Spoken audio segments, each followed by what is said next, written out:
क्या आप जानते 4 साल पढ़ाई, 2 साल तैयारी और फिर भी इंतजार। क्या भारत का युवा असफल है या सिस्टम ने उसे दिशा देना छोड़ दिया है? नमस्कार, ट्रुथलेंस में आपका स्वागत है। आइए अब विस्तार से उक्त विषय पर चर्चा करते हैं। आज हम भारतीय राजनीति के शायद सबसे चुभने वाले सवाल पर बात करने वाले हैं। देश का युवा आखिर गुस्से में क्यों है? यही सवाल आज हमारे इस पूरे विश्लेषण के केंद्र में है। और देखिए, एक बात तो हमें साफ समझनी होगी, ये मामला सिर्फ नौकरी की कमी का नहीं है। नहीं, ये संकट उससे कहीं ज्यादा गहरा है। ये उस टूटे हुए भरोसे की कहानी है जो एक पूरी की पूरी पीढ़ी ने इस सिस्टम पर किया था। सोचिए, उन्हें एक ही बात तो सिखाई गई कि पढ़ो, मेहनत करो, कोई स्किल सीखो और ये देश तुम्हें मौका देगा। लेकिन जब डिग्री हाथ में आती है और बदले में सिर्फ लंबा इंतजार और अनिश्चितता मिलती है, तब जो पैदा होता है वो है गुस्सा। तो ये सिर्फ बेरोजगारी का संकट नहीं है, ये भविष्य, सम्मान और अवसर का संकट है। तो चलिए इस गुस्से की तह तक चलते हैं। सबसे पहले उस व्यवस्था को समझते हैं जो इसे हर रोज हवा दे रही है, यानी वादों और हकीकत के बीच की वो गहरी खाई। आंकड़े अक्सर कहानी की सबसे सच्ची तस्वीर दिखा देते हैं। जैसे पीरियोडिक लेबर फोर्स सर्वे 2022-23 को ही ले लीजिए। ये सर्वे बताता है कि 15 से 29 साल के शहरी युवाओं में बेरोजगारी दर डबल डिजिट्स में थी। सीएमआई के आंकड़े भी कुछ ऐसा ही इशारा करते हैं कि युवाओं में बेरोजगारी देश के राष्ट्रीय औसत से कहीं ज्यादा है। तो असल में ये गुस्सा कहाँ से आ रहा है? ये 3 बड़ी व्यवस्थागत विफलताओं की देन है। पहला, प्रतियोगी परीक्षाओं का गहराता संकट। दूसरा, भर्तियों में सालों की कभी न खत्म होने वाली देरी। और तीसरा, पेपर लीक की राजनीति, जो अब एक संगठित उद्योग जैसा बन गया है। जरा इस टाइमलाइन पर एक नजर डालिए। 2022 से 2024 के बीच उत्तर प्रदेश हो, राजस्थान हो या बिहार, कई राज्यों में एक के बाद एक बड़ी परीक्षाएं रद्द हुईं। समझिए, जब एक परीक्षा रद्द होती है तो सिर्फ एक तारीख नहीं बदलती, किसी की सालों की मेहनत, उसकी उम्मीदें और सिस्टम पर उसका भरोसा, सब कुछ एक झटके में टूट जाता है। और जब व्यवस्था के पास जवाब नहीं होते तो क्या होता है? नैरेटिव बदल दिया जाता है। महान चिंतक राम मनोहर लोहिया ने दशकों पहले ही चेतावनी दे दी थी कि जिन समाजों में रोजगार की चर्चा को दबाया जाता है, वहां राष्ट्रवाद एक शोर बन जाता है। ये असल मुद्दों से ध्यान भटकाने की एक बहुत पुरानी राजनीतिक रणनीति है। चलिए अब इस कहानी के दूसरे हिस्से पर चलते हैं और समझते हैं स्किल और स्लोगन के बीच के इस अजीब से विरोधाभास को। एक तरफ तो हमारे पास स्किल इंडिया, स्टार्टअप इंडिया जैसे शानदार अभियान है, सुनने में कितने अच्छे लगते हैं, है ना? लेकिन जमीनी हकीकत वो कुछ और ही कहानी कहती है। इंडिया स्किल्स रिपोर्ट एक चौंकाने वाला सच बताती है कि हमारे ज्यादातर ग्रेजुएट्स नौकरी के लायक यानी एम्प्लॉयबल ही नहीं है। और यहीं पर स्किल इकोनॉमी और स्लोगन इकोनॉमी का फर्क साफ नजर आ जाता है। और ये स्लाइड आज की नई हकीकत को बिल्कुल साफ दिखाती है। नीति आयोग की एक रिपोर्ट बताती है कि भारत में 77 लाख से ज्यादा गिग वर्कर्स हैं।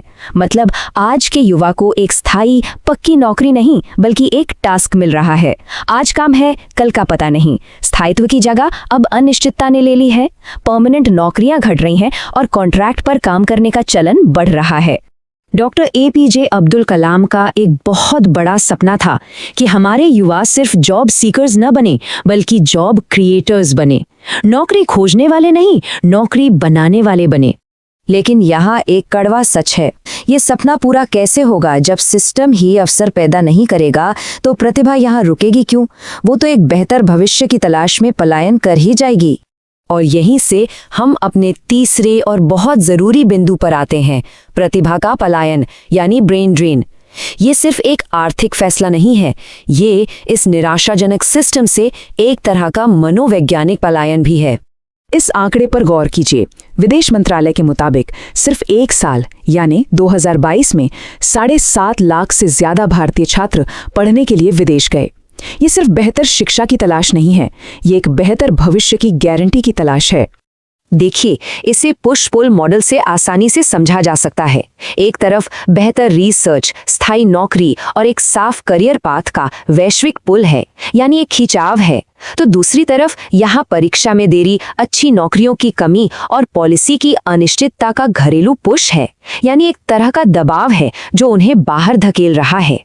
जवाहरलाल नेहरू का ये कथन आज भी कितना प्रासंगिक है। अगर देश का युवा अपने ही देश में अपना भविष्य नहीं देख पा रहा है तो इसका मतलब है कि वो देश कहीं ना कहीं अपना आत्मविश्वास खो रहा है।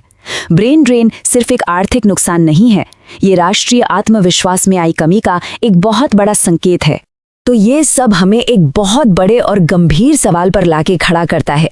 भारत की ये जो विशाल युवा आबादी है, ये एक अवसर है या फिर एक बढ़ता हुआ खतरा? हम आज एक बहुत ही अहम जनसांख्यिकी चौराहे पर खड़े हैं।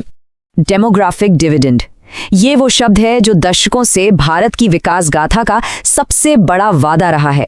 इसका सीधा सा मतलब है कि हमारी लगभग 65% आबादी 35 साल से कम उम्र की है। सोचिए, ये एक ऐसी ऊर्जा है जो देश को कहीं भी ले जा सकती है। लेकिन यहाँ एक लेकिन है। सोचिए, क्या होगा अगर इस अपार ऊर्जा को, इस शक्ति को सही दिशा ही ना मिले? क्या होगा अगर ये एक डेमोग्राफिक डिविडेंड की जगह एक डेमोग्राफिक रिस्क यानी एक जनसांख्यिकीय जोखिम बन जाए? इतिहास हमें बार बार चेतावनी देता है, चाहे वो 2010 का अरब स्प्रिंग हो या 2022 का श्रीलंका संकट, दोनों के मूल में एक ही वजह थी, बहुत ज्यादा युवा बेरोजगारी और अवसरों की भारी कमी, जिसने आखिर में सामाजिक और राजनीतिक अस्थिरता को जन्म दिया।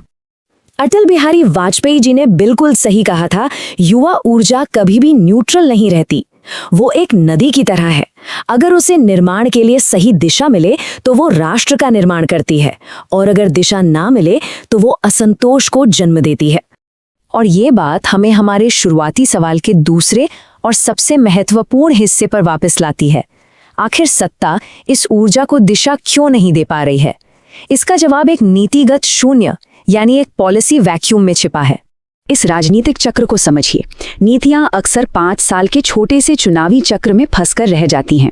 युवाओं की ऊर्जा को रोजगार के लॉन्ग टर्म समाधान देने के बजाय उसे भावनात्मक मुद्दों, सांस्कृतिक बहसों और पहचान की राजनीति में उलझा दिया जाता है। इसका नतीजा ये होता है कि युवा एंगेज तो रहता है लेकिन एम्पावर्ड नहीं हो पाता। और अंत में महात्मा गांधी का ये कथन हमें एक जरूरी सवाल के साथ छोड़ जाता है। अगर हमारे युवाओं का भविष्य आज सुरक्षित नहीं है तो देश का भविष्य कैसे सुरक्षित रहेगा? अब सवाल आरोप प्रत्यारोप का नहीं बल्कि एक साझा जिम्मेदारी का है, क्योंकि अगर इस युवा ऊर्जा को आज सही दिशा नहीं दी गई तो ये परिवर्तन भी ला सकती है और अस्थिरता भी। तो सुना आपने, गुस्सा कमजोरी नहीं है, यह संकेत है कि कुछ टूट रहा है। सवाल यह नहीं कि युवा क्यों गुस्से में है, सवाल यह है कि क्या हम उसे सुन रहे हैं। यह है ट्रूथलेंस। चर्चा पसंद आई हो तो प्लीज लाइक, शेयर और ट्रूथलेंस को सब्सक्राइब कीजिए। जय हिंद, जय भारत।